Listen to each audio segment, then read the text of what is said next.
compare yourself. We all do. To classmates, to co-workers, to cousins, to that person on Instagram who seems to have it all at 25.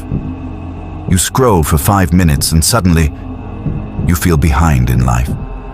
Not rich enough, not attractive enough, not accomplished enough.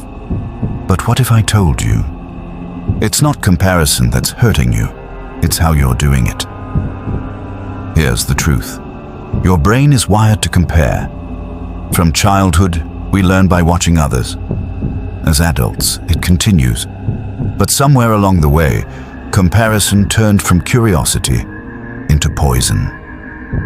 We start measuring our entire worth based on moments from someone else's timeline. You look at their success, but miss their struggle.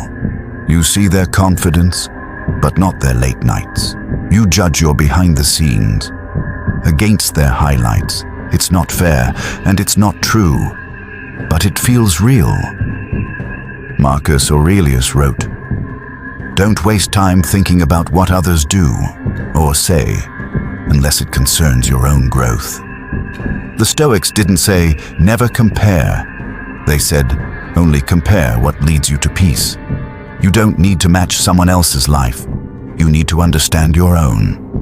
Seneca said, "We suffer more in imagination than in reality." Every time you compare without clarity, you imagine their life is perfect and yours is broken. But the wise don't chase illusions. They chase understanding. Modern psychology confirms this. Your brain naturally engages in social comparison. But there are two types: upward comparison, looking at those ahead of you, and downward comparison, looking at those behind you. Upward comparison can motivate, but only if done with gratitude and self-reflection. Otherwise, it leads to envy, resentment, and burnout. Your brain also reacts differently depending on how you reflect. Gratitude activates serotonin.